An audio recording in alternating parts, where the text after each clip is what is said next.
Viewers break तो बाद ਤੁਹਾਡਾ ਸਵਾਗਤ ਹੈ ਜੀਰਾ ਸਾਹਿਬ। ਹੁਣ ਸਾਡੇ ਦਰਸ਼ਕਾਂ ਨੂੰ ਦੱਸੋ ਅੱਜ ਦੇ ਦਿਨ ਦੀ ਇਤਿਹਾਸਕ ਅਹਿਮੀਅਤ। ਸਿੱਖ ਇਤਿਹਾਸ ਦੇ ਹਵਾਲੇ ਨਾਲ ਨਾਨਕਸ਼ਾਹੀ ਕੈਲੰਡਰ ਮੂਲ 2003 ਮੁਤਾਬਕ ਅੱਜ ਭਾਈ ਮਨੀ ਸਿੰਘ ਜੀ ਦਾ ਸ਼ਹੀਦੀ ਦਿਨ ਹੈ ਜੀ।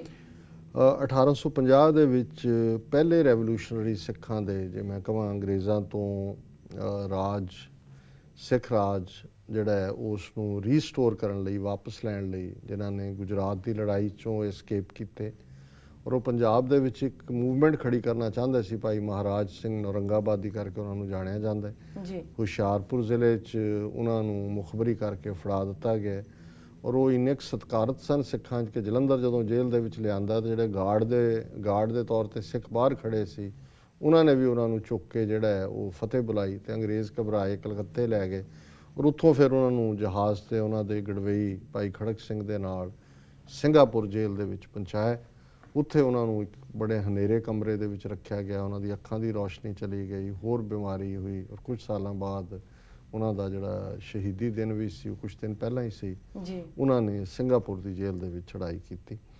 1975 ਦੇ ਵਿੱਚ ਇੰਦਰਾ ਗਾਂਧੀ ਨੇ ਐਮਰਜੈਂਸੀ ਲਾਈ, ਸਿਵਲ ਲਿਬਰਟੀਜ਼ ਖਤਮ ਕਰ ਦਿੱਤੀਆਂ, ਭਾਰਤ ਭਰ ਸਾਰੇ ਸੁਸਰੀ ਵਾਂਗ ਸੌਂ ਗਏ ਜੀ। ਕੁਛ ਜਿਹੜੇ ਨੇ ਉਹ ਮਾਫੀ ਮੰਗਣ 'ਤੇ ਆ ਗਏ, ਲੇਕਿਨ ਅਕਾਲੀਆਂ ਨੇ ਜਿਹੜਾ ਹੈ ਅਰਦਾਸ ਕਰਕੇ ਅਕਾਲ ਤਖਤ ਸਾਹਿਬ ਤੋਂ ਐਮਰਜੈਂਸੀ ਦੇ ਖਿਲਾਫ ਮੋਰਚਾ ਲਾਇਆ।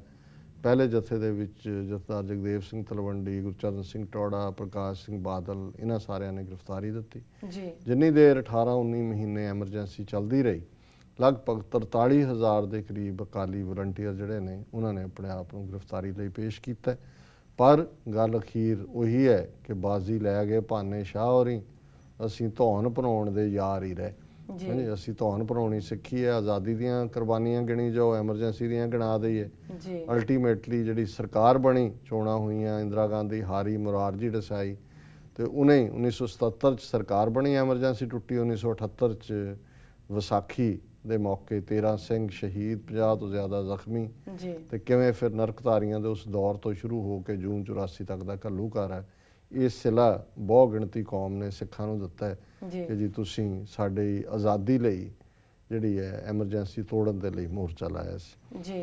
ਵਰਲਡ ਹਿਸਟਰੀ ਦੇ ਹਵਾਲੇ ਨਾਲ ਮੰਗੋਲ ਜਿਹੜਾ ਤੈਮੂਰ ਹੈ, ਉਹਨੇ 1401 ਦੇ ਵਿੱਚ ਬਗਦਾਦ ਜਿਹੜਾ ਕਿ ਸੈਂਟਰ ਸੀ ਇਸਲਾਮਿਕ ਸਿਵਲਾਈਜੇਸ਼ਨ ਦਾ, ਉਹਨੂੰ ਤਬਾਹ ਕੀਤਾ। ਜਿਵੇਂ ਅੱਜ ਬਗਦਾਦ ਤਬਾਹੀ ਵੱਲ ਹੈ, ਇਰਾਕ, ਸੋ ਇਹ ਕਈ ਵਾਰ ਬੜੀ ਵੱਡੀ ਮਹਾਨ ਸਿਵਲਾਈਜੇਸ਼ਨ ਸੀ ਬਗਦਾਦ ਦੀ, ਅਤੇ ਉਹਨੂੰ 1401 'ਚ ਉਹਨੇ ਮੰਗੋਲ ਤੈਮੂਰ ਨੇ ਤਬਾਹ ਕੀਤਾ ਸੀ ਜੀ। 1799 ਦੇ ਵਿੱਚ ਫਰਾਂਸ ਜਿਹੜੀ ਨੈਸ਼ਨਲ ਅਸੈਂਬਲੀ ਸੀ ਉਹਨੇ ਡਿਕਲੇਅਰ ਕੀਤਾ ਕਿ ਜੀ ਅਸੀਂ ਹੁਣ ਕਾਂਸਟੀਟਿਊਂਟ ਅਸੈਂਬਲੀ ਹੈ ਔਰ ਉਹਨਾਂ ਨੇ ਜਿਹੜਾ ਫਰਾਂਸ ਦਾ ਸੰਵਿਧਾਨ ਬਣਾਉਣਾ ਤਿਆਰ ਕੀਤਾ। 1815 ਦੇ ਵਿੱਚ ਨੈਚੁਰਲ ਗੈਸ ਦਾ ਪਹਿਲਾ ਖੂਹ ਅਮਰੀਕਾ ਦੇ ਵਿੱਚ ਮਿਲਿਆ। 1816 'ਚ ਅਰਜਨਟੀਨਾ ਨੇ ਸਪੇਨ ਤੋਂ ਆਪਣੀ ਆਜ਼ਾਦੀ ਦਾ ਐਲਾਨ ਕੀਤਾ। 1900 ਦੇ ਵਿੱਚ ਆਸਟ੍ਰੇਲੀਆ 'ਚ ਬਹੁਤ ਸਾਰੇ ਟਾਪੂ ਸੀ ਜਿਹੜੇ ਅੰਗਰੇਜ਼ਾਂ ਨੇ ਫਤਿਹ ਕੀਤੇ ਹੌਲੀ ਹੌਲੀ ਕਰਕੇ, ਉਹਨਾਂ ਨੇ ਇਕੱਠੇ ਕਰਕੇ ਫਿਰ ਕਾਮਨਵੈਲਥ ਆਫ ਆਸਟ੍ਰੇਲੀਆ, ਜਿਹੜਾ ਅੱਜ ਆਸਟ੍ਰੇਲੀਆ ਮੁਲਕ ਹੈ, ਉਹ ਡਿਕਲੇਅਰ ਕੀਤਾ, ਉਹਦਾ ਸੰਵਿਧਾਨ ਬਣਾਇਆ।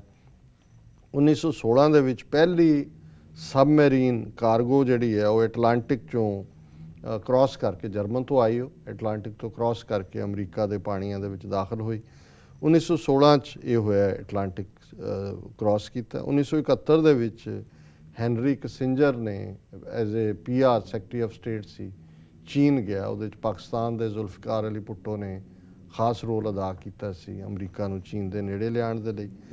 2011 ਦੇ ਵਿੱਚ ਸਾਊਥ ਸੁਡਾਨ ਜਿਹੜਾ ਹੈ ਉਹ ਸੁਡਾਨ ਤੋਂ ਅੱਡ ਹੋਣ ਦੇ ਲਈ ਉੱਥੇ ਰਾਏਸ਼ੁਮਾਰੀ ਹੋਈ, ਪਲੇਬਿਸਾਈਟ ਹੋਇਆ, ਯੂਨਾਈਟਿਡ ਨੇਸ਼ਨਸ ਨੇ ਕਰਵਾਇਆ ਔਰ ਸਾਊਥ ਸੁਡਾਨ ਨੇ ਆਪਣੇ ਆਪ ਨੂੰ ਆਜ਼ਾਦ ਮੁਲਕ ਡਿਕਲੇਅਰ ਕੀਤਾ ਜੀ। ਡਾਕਟਰ ਸਾਹਿਬ ਤੁਹਾਡਾ ਬਹੁਤ ਬਹੁਤ ਸ਼ੁਕਰ ਹੈ। ਸਾਡਾ ਅੱਜ ਦਾ ਸਵਾਲ ਹੈ, ਭਾਰਤ ਦੇ ਰੱਖਿਆ ਮੰਤਰੀ ਅਰੁਣ ਜੇਤਲੀ ਨੇ ਕਿਹਾ ਹੈ ਕਿ 1962 ਦੀ ਭਾਰਤ ਚੀਨ ਜੰਗ ਨਾਲ ਸੰਬੰਧਿਤ ਹੈਂਡਰਸਨ ਰਿਪੋਰਟ ਜਾਰੀ ਕਰਨਾ ਦੇਸ਼ ਦੇ ਹਿੱਤ ਵਿੱਚ ਨਹੀਂ ਹੈ। ਤੁਸੀਂ ਇਸ ਬਾਰੇ ਕੀ ਕਹਿਣਾ ਚਾਹੋਗੇ?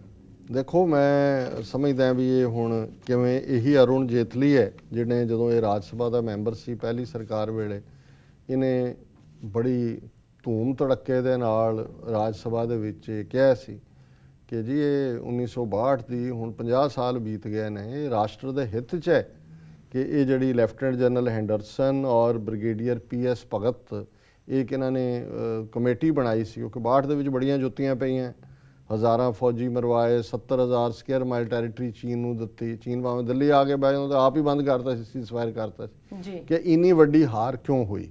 ਸੋ ਉਹਦੇ ਲਈ ਇਹਨਾਂ 2 ਬੰਦਿਆਂ ਦੀ ਕਮੇਟੀ ਬਣਾਈ ਸੀ ਔਰ ਉਹਨੇ ਰਿਪੋਰਟ ਦਿੱਤੀ। ਉਹ ਅੱਜ ਹੁਣ 62 ਨੂੰ ਬੀਤਿਆਂ 50 ਸਾਲ ਹੋ ਗਏ ਨੇ, ਇਹ ਰਿਪੋਰਟ ਹੀ ਨਹੀਂ ਜਿਹੜੀ ਇਹਨਾਂ ਨੇ ਪਬਲਿਕ, ਉਹਨੂੰ ਕਲਾਸੀਫਾਈਡ ਡਾਕੂਮੈਂਟ ਬਣਾ ਦਿੱਤਾ। ਜੀ ਹੁਣ ਇਹੀ ਅਰੁਣ ਜੇਤਲੀ ਜਿਹੜਾ ਹੈ ਇਹ ਆਪੋਜੀਸ਼ਨ 'ਚ ਹੁੰਦਿਆਂ ਮੰਗ ਕਰਦਾ ਸੀ ਕਿ ਜੀ ਇਸ ਨੂੰ ਰਿਪੋਰਟ ਨੂੰ ਜਾਰੀ ਕਰੋ। ਤੇ ਹੁਣ ਜਦੋਂ ਕੱਲ ਪਾਰਲੀਮੈਂਟ ਦੇ ਵਿੱਚ ਇਹ ਡਿਬੇਟ ਹੋ ਰਹੀ ਸੀ ਕਿ ਵੀ ਇਹਨੂੰ ਪਬਲਿਕ ਕੀਤਾ ਜਾਏ, ਤੇ ਅਰੁਣ ਜੇਤਲੀ ਕਹਿੰਦਾ ਨਹੀਂ ਨਹੀਂ ਇਹ ਦੇਸ਼ ਦੇ ਹਿੱਤ 'ਚ ਨਹੀਂ ਹੈ। ਹੁਣ ਜਿਹੜੀ ਚੀਜ਼ 1.5 ਮਹੀਨਾ ਪਹਿਲਾਂ ਦੇਸ਼ ਦੇ ਹਿੱਤ 'ਚ ਸੀ, ਕਿਉਂਕਿ ਹੁਣ ਹਕੀਕਤ ਇਹ ਹੈ ਕਿ ਮਾਰਚ ਦੇ ਮਹੀਨੇ 'ਚ ਆਸਟ੍ਰੇਲੀਆ 'ਚ ਇੱਕ ਜਰਨਲਿਸਟ ਹੈ ਨੈਵਿਲੇ ਮੈਕਸਵੈਲ, ਉਹਨੇ ਆਲਰੇਡੀ ਉਸ ਰਿਪੋਰਟ ਦਾ ਇੱਕ ਵੱਡਾ ਹਿੱਸਾ ਆਪਣੇ ਵੈਬਸਾਈਟ ਤੇ ਪਾ ਦਿੱਤਾ, ਉਹਨੇ ਰਿਲੀਜ਼ ਕਰ ਦਿੱਤਾ ਜੀ। ਔਰ ਇਹ ਮੰਗ ਉੱਠੀ ਕਿ ਵੀ ਆਲਰੇਡੀ ਬਹੁਤ ਸਾਰੇ ਤੱਥ ਸਾਹਮਣੇ ਨੇ ਔਰ ਇਹ ਆਸ ਕੀਤੀ ਜਾਂਦੀ ਸੀ ਕਿ ਵੀ ਬੀਜੇਪੀ ਤਾਂ ਹਮੇਸ਼ਾ ਹੀ ਨਹਿਰੂ ਤੇ ਅਟੈਕ ਕਰਦੀ ਰਹੀ ਹੈ ਕਿ ਜੀ ਤੁਸੀਂ ਚਾਈਨਾ ਵਾਰ ਹਰਵਾਈ, ਔਰ ਨਹਿਰੂ ਦੀ ਨੀਤੀ ਕੀ ਸੀ ਕਿ ਹੁਣ ਜਦੋਂ ਤੁਹਾਡੀ ਸਰਕਾਰ ਬਣੀ ਹੈ ਬਾਹਰ ਕੱਢੋ ਤਾਂ ਸਹੀ, ਤੁਸੀਂ ਤਾਂ ਦੱਸੋ ਕਿ ਵੀ ਕੀ ਹੋਇਆ, ਕਿਉਂ ਤੁਹਾਨੂੰ ਜੁੱਤੀਆਂ ਪਈਆਂ। ਜੀ ਪਰ ਇਹ ਗੱਲ ਅਗੇਨ ਅਰੁਣ ਜੇਤਲੀ ਦਾ ਇਹ ਕਹਿਣਾ ਕਿ ਜੀ ਇਹ ਰਾਸ਼ਟਰ ਦੇ ਹਿੱਤ 'ਚ ਨਹੀਂ ਹੈ। ਸੋ ਮਕਸਦ ਇਹ ਹੈ ਵੀ ਇਹਨਾਂ ਦੀਆਂ ਨੀਤੀਆਂ ਵੀ ਪਾਵਰ ਹਥਿਆਉਣ ਲਈ ਸੀ।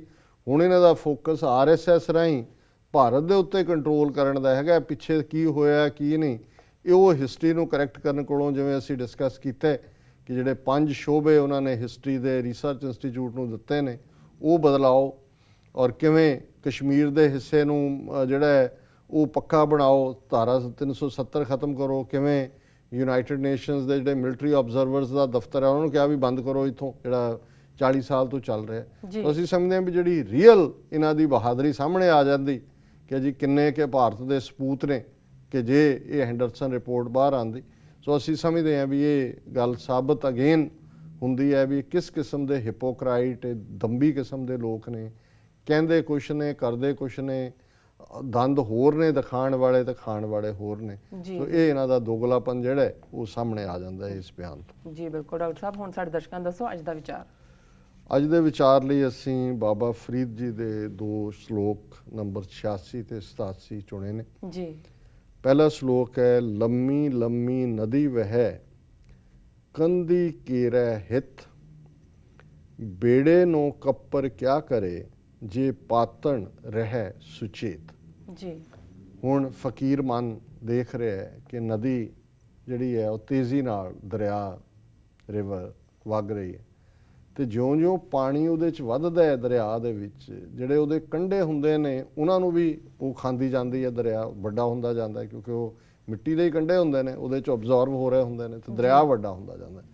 ਹੁਣ ਬਾਬਾ ਫਰੀਦ ਦੇਖ ਰਹੇ ਨੇ, ਉਹ ਕਹਿੰਦੇ ਨੇ ਵੀ ਲੰਮੀ ਲੰਮੀ ਨਦੀ ਵਹੇ, ਇਹ ਜਿਹੜੀ ਰਿਵਰ ਹੈ ਬੜੀ ਲੰਬੇ ਸਮੇਂ ਤੋਂ ਔਰ ਤੇਜ਼ੀ ਦੇ ਨਾਲ ਵਗ ਰਹੀ ਹੈ, ਕੰਦੀ ਕੇਰਾ ਹਿਤ, ਇਹ ਤਾਂ ਉਹਦੇ ਕੰਢੇ ਖਾ ਜਾਂਦੀ ਹੈ ਆਪਣੇ ਦਰਿਆ ਜਿਹੜਾ। ਜੀ ਫਿਰ ਉਹਨਾਂ ਨੇ ਕਿਹਾ ਭਾਈ ਦੇਖ, ਔਰ ਇਹੀ ਹੈ ਕਿ ਇਹ ਮਨੁੱਖਾ ਜੀਵਨ ਵੱਲ ਇਸ਼ਾਰਾ ਹੈ ਕਿ ਜਦੋਂ ਅਸੀਂ ਮਾਇਆ ਦੇ ਵਿੱਚ ਰਤ ਹੋ ਕੇ ਜੀਵਨ 'ਚ ਐਸ਼ੋ ਇਸ਼ਰਤ ਦੀ ਜ਼ਿੰਦਗੀ, ਰੰਗ ਤਮਾਸ਼ੇ ਦੀ ਜ਼ਿੰਦਗੀ ਜਿਉਂਦੇ ਹਾਂ, ਤੇ ਅਸਲ ਵਿੱਚ ਅਸੀਂ ਆਪਣੇ ਸਾਹ ਖਾ ਰਹੇ ਹੁੰਦੇ ਹਾਂ, ਆਪਣੀ ਉਮਰ ਖਾ ਰਹੇ ਹੁੰਦੇ ਹਾਂ। ਜਿਵੇਂ ਕਬੀਰ ਜੀ ਦਾ ਸ਼ਾਇਦ ਸ਼ਬਦ ਹੈ ਕਿ ਜਨਨੀ ਜਾਨਤ ਸੁਤ ਵੱਡਾ ਹੋਤ ਹੈ, ਇਤਨਾ ਕੁਨ ਜਾਣੇ ਜੇ ਦਿਨ ਦਿਨ ਅਵਧ ਘਟਤ ਹੈ, ਮੋਰ ਮੋਰ ਕਰ ਅਧਿਕ ਲਾਡ ਧਰ, ਪੇਖਤ ਹੀ ਜਮ ਰਾਓ ਹਸੈ, ਐਸਾ ਤੈਂ ਜਗ ਭਰਮ ਲਾਇਆ, ਕੈਸੇ ਬੂਝੇ ਜਬ ਮੋਇਆ ਹੈ ਮਾਇਆ। ਕਿ ਬੱਚਾ ਵੱਡਾ ਹੋ ਰਿਹਾ, ਮਾਂ ਕਹਿ ਰਹੀ ਹੈ ਜਨਨੀ ਜਾਨਤ ਸੁਤ ਵੱਡਾ ਹੋਤ ਹੈ, ਪਰ ਉਹਨੂੰ ਇਹ ਨਹੀਂ ਪਤਾ ਕਿ ਤੇਰਾ ਮੁੰਡਾ ਵੱਡਾ ਨਹੀਂ ਹੋ ਰਿਹਾ, ਜਿਹੜਾ ਜਮਰਾਜ ਹੈ, ਐਂਜਲ ਆਫ ਡੈਥ ਹੈ, ਉਹ ਕਹਿ ਰਿਹਾ ਮੇਰੇ ਵੱਲ ਆ ਰਿਹਾ। ਉਹ ਮੋਰ ਮੋਰ ਕਰ ਅਧਿਕ ਲਾਡ ਧਰ, ਮਾਂ ਮੇਰਾ ਮੇਰਾ ਕਰਕੇ ਲਾਡ ਕਰਦੀ ਹੈ, ਤੇ ਜਮਰਾਜ ਕਹਿੰਦਾ ਵੀ ਤੇਰਾ ਨਹੀਂ, ਇਹ ਮੇਰਾ, ਇਹ ਤੇ ਮੇਰੇ ਵੱਲ ਤੁਰਿਆ ਆਉਂਦਾ, ਇਹਦੀ ਉਮਰ ਮੁੱਕ ਰਹੀ ਹੈ।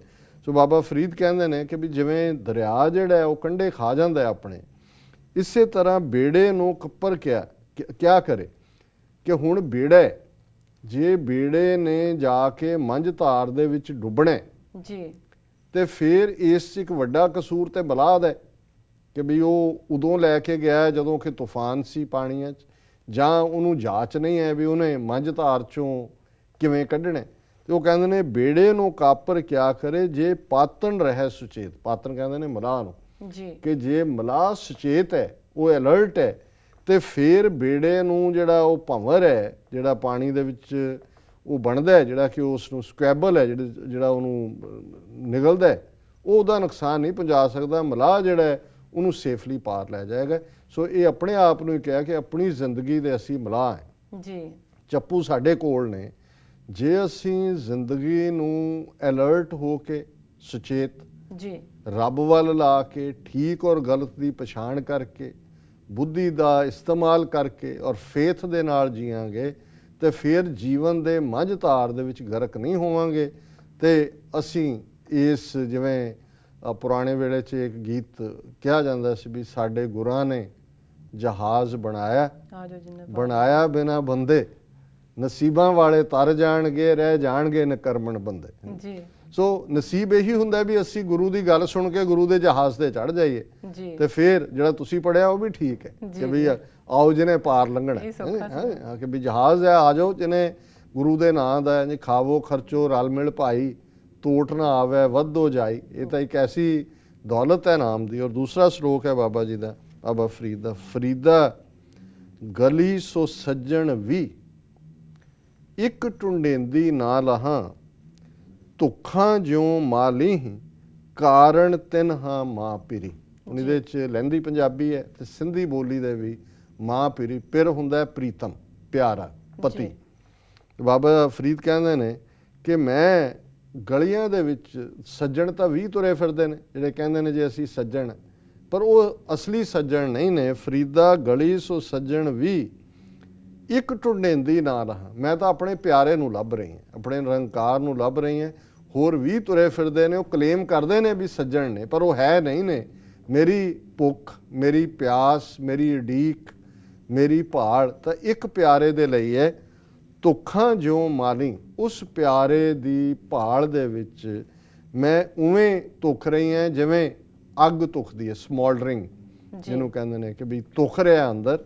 ਧੁੱਖਾਂ ਜਿਉਂ ਮਾਲੀ, ਕਾਰਨ ਤਿੰਨ ਹਾਂ ਮਾਂ ਪਿਰੀ।